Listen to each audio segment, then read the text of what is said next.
Lens company manufactures lenses for use by a wide range of commercial customers. The company has two divisions: photographic division and the optometry division. Each of the division is run by a divisional manager who has overall responsibility for all respect of running their divisions, and the division are currently treated on as investment centers. Each manager, however, has an authorization limit of 15,000 per annum per item for capital expenditure, and any item costing more than this must be approved by the head office. During the year, head office made a decision to sell a large amount of equipments in division P, replace it with more technologically advanced equipments. It also decided to close one of the division O factories to in a country deemed to be politically unstable, with the intention of opening a new factory elsewhere. In the following year, both divisions trade with the overseas customer, choose to provide these customers with 60 days credit to encourage sales. Due to differences in exchange rates um, between the time of invoicing the customers and receiving the payment of 60 days later, exchange gains and losses often occur. The cost of capital for a lens company is 12% per annum. Okay, what is the first requirement? The first requirement is to calculate the return on investment. So what is the profit of return on investment for division A?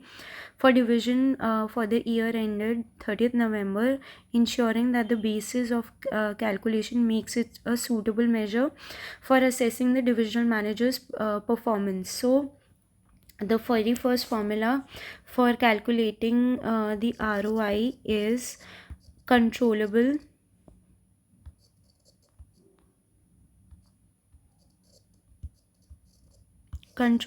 profit upon controllable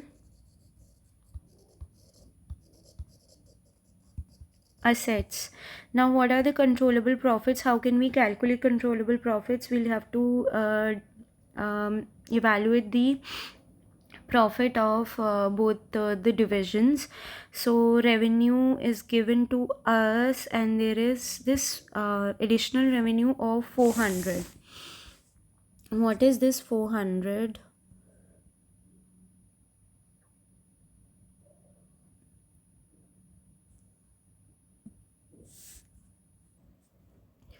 Now, this 400 is basically your gain on sale of equipments. Gain on sale of equipments, and in the question, it is said that it is given to us that during the year, head office made a decision to sell the large amount of equipments in division P. Now, this decision is taken by head office, and hence the revenue earned by division P due to gain on sale of equipment is not actually controllable by division P. So let me write division P and division O, and revenue is 14,000.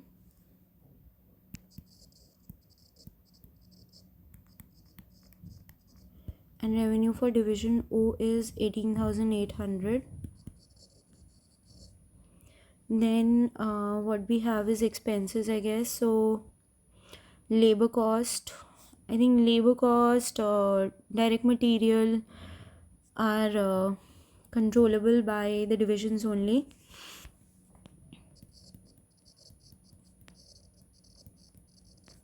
Direct labor is 2400, 3500. Then we have direct material,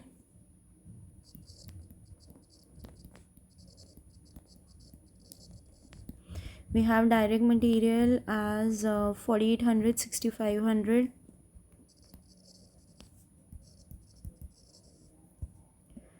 4800, 6500, and divisional overheads. Now divisional overheads one has one point, that depreciation on uncontrollable assets. Depreciation on uncontrollable assets included in the division is 320 and 460. So we'll have to exclude it.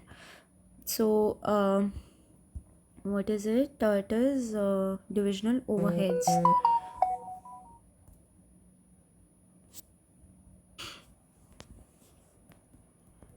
Divisional overheads. So divisional overheads will be 3800 minus 320, which is 3480 for division P, and for other division it's 5200 minus 460, it's 4740 divisional overheads. And then exchange gain and losses. We have let me read the question whether these items are controllable or not. So we can read the question. Each of the divisions are run by the divisional managers who has overall responsibility for all aspects of running their divisions, and divisions are currently treated as investment centers, and each managers however has an authorization limit of this much for capital expenditure. Any items? Okay.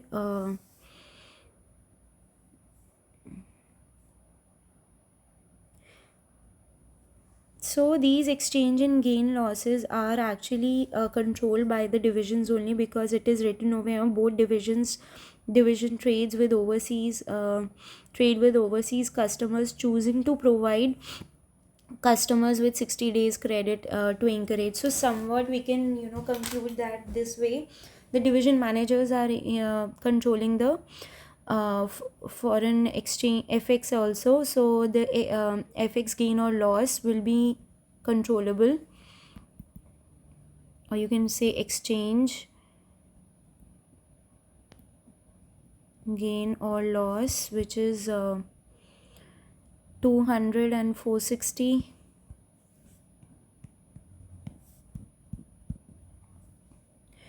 And what are the other items? Allocated head office costs. So obviously this will not be included. Then exceptional cost for factory closure, which is 1800. There is no other information, so I will not include that. Now I can calculate the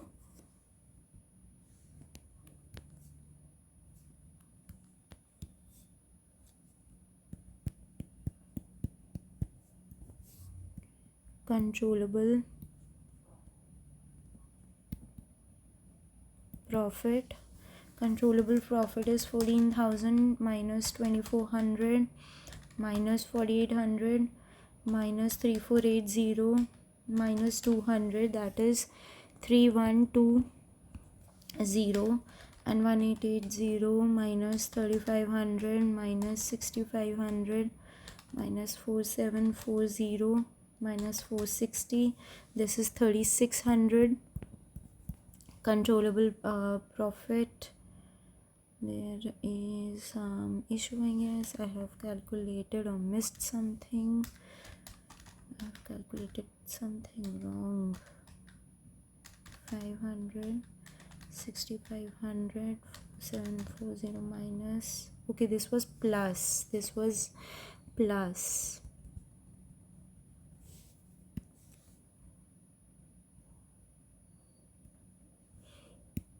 This was plus 460. So that is why my answer was incorrect.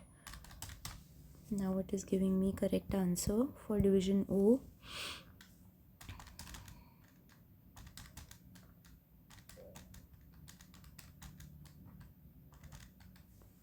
Yeah, 3120. So this is what my net profit. This is my net profit. Okay, so ROI, before ROI, I need to calculate the controllable assets as well.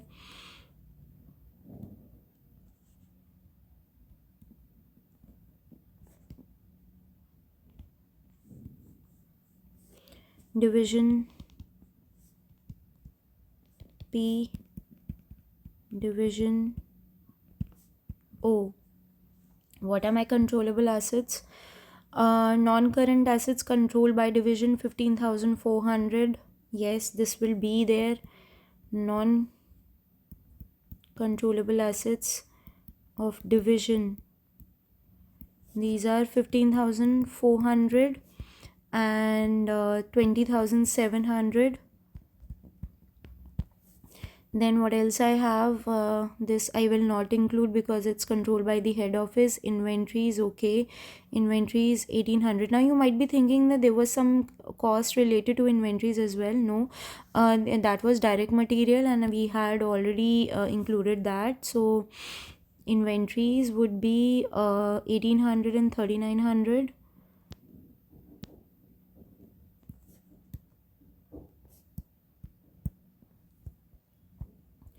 Then I have trade receivables.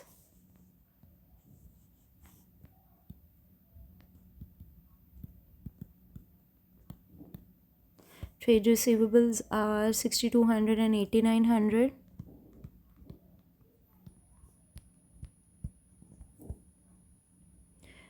Then overdraft.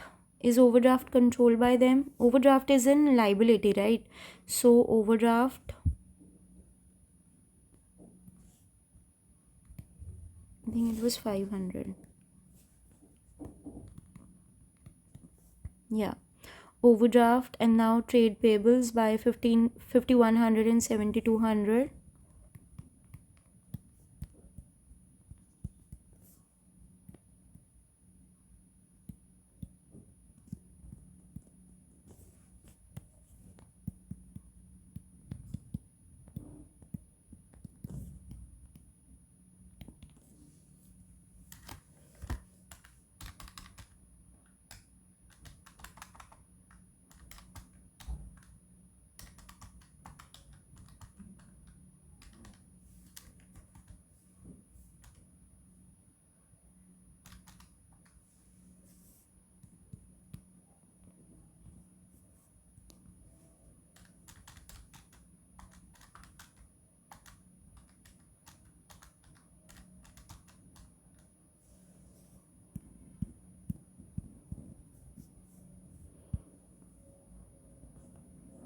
So ROI for division P is controllable profit, that is 3120 upon controllable assets 17,800, and it gives me an ROI of 3120 upon 17,800 into 100, that is 17.53.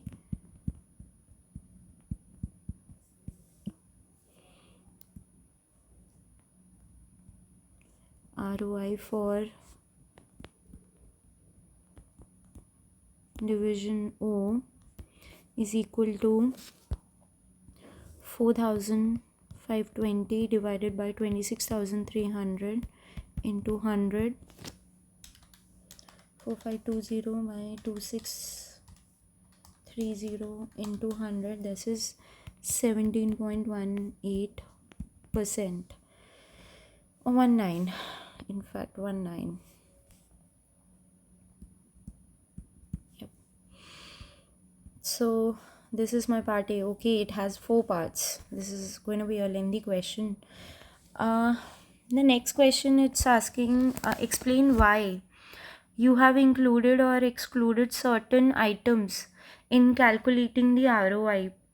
In part A, stating any assumptions you have made. So we have to include or exclude certain items, including certain items like what items were excluded. First was gain on sale of equipment. So this was not controlled by the division, right? This was controlled by the head office, and for ROI you only include the assets or the expenses or income which are controlled uh, by the division. What else we included? We excluded uncontrollable assets, included divisional overheads. So this was also given, the in the question, that these are some uncontrollable assets by the divisions. And we also, non-current assets, this has been specified, and that's why we have not included that in our calculation. What else did we exclude? And we also include, it is all about okay, we didn't include this. Let's go step by step. Gain on investment, we didn't include that. I covered this. I covered, which was included over here. Um, Allocated factory over allocated head overhead head office cost. Definitely, it will not be included.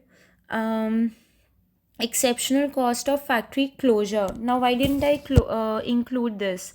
So the effect of this has been removed from the profit calculation, as decision was made by the head office and not by the manager of O. It was therefore beyond the manager's control. So it is somewhere given in the question only, I believe. This is head office closure.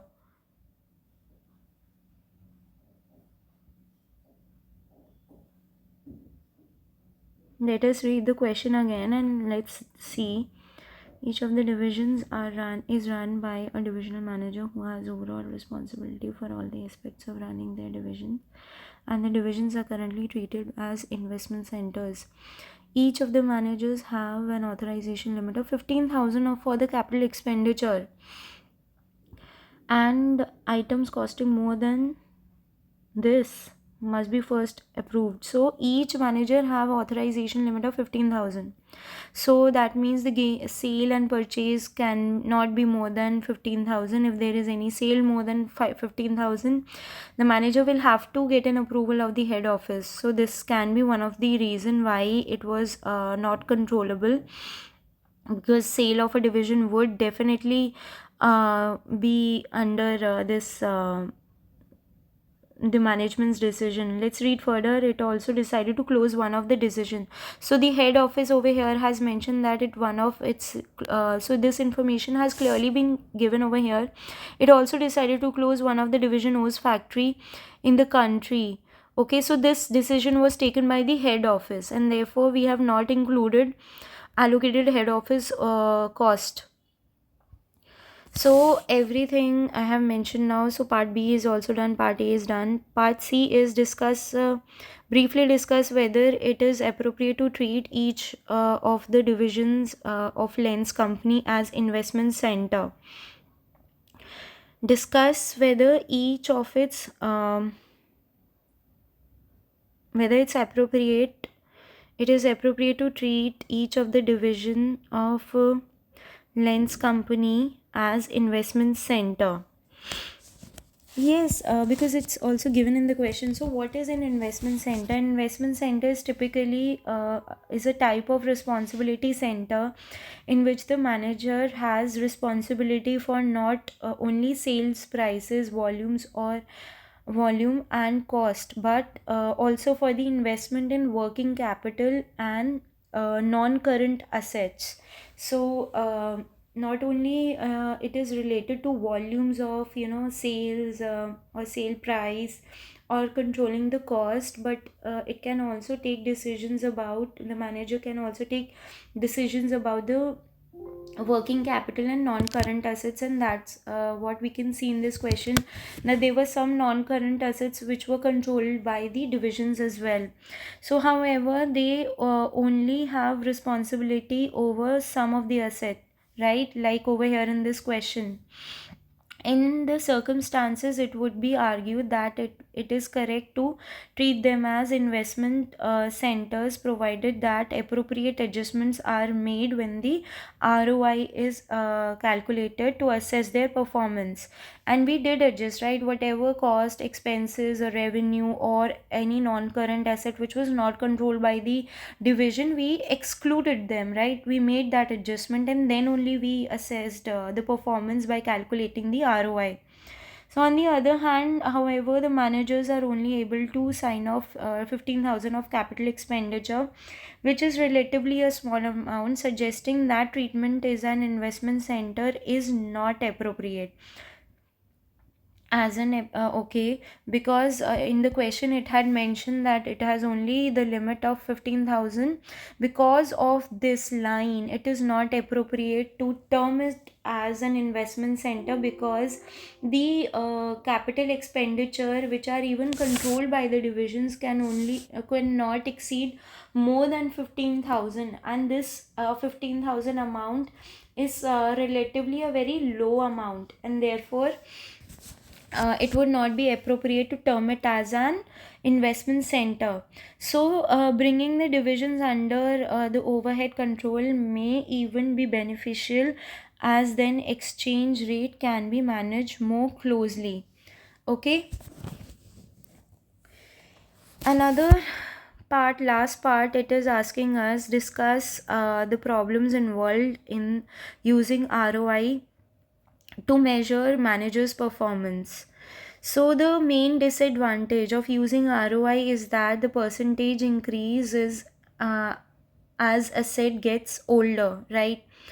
When an asset gets older, the percentage of the asset, okay, so this is because the carrying amount of the asset decreases as result of higher accumulated depreciation.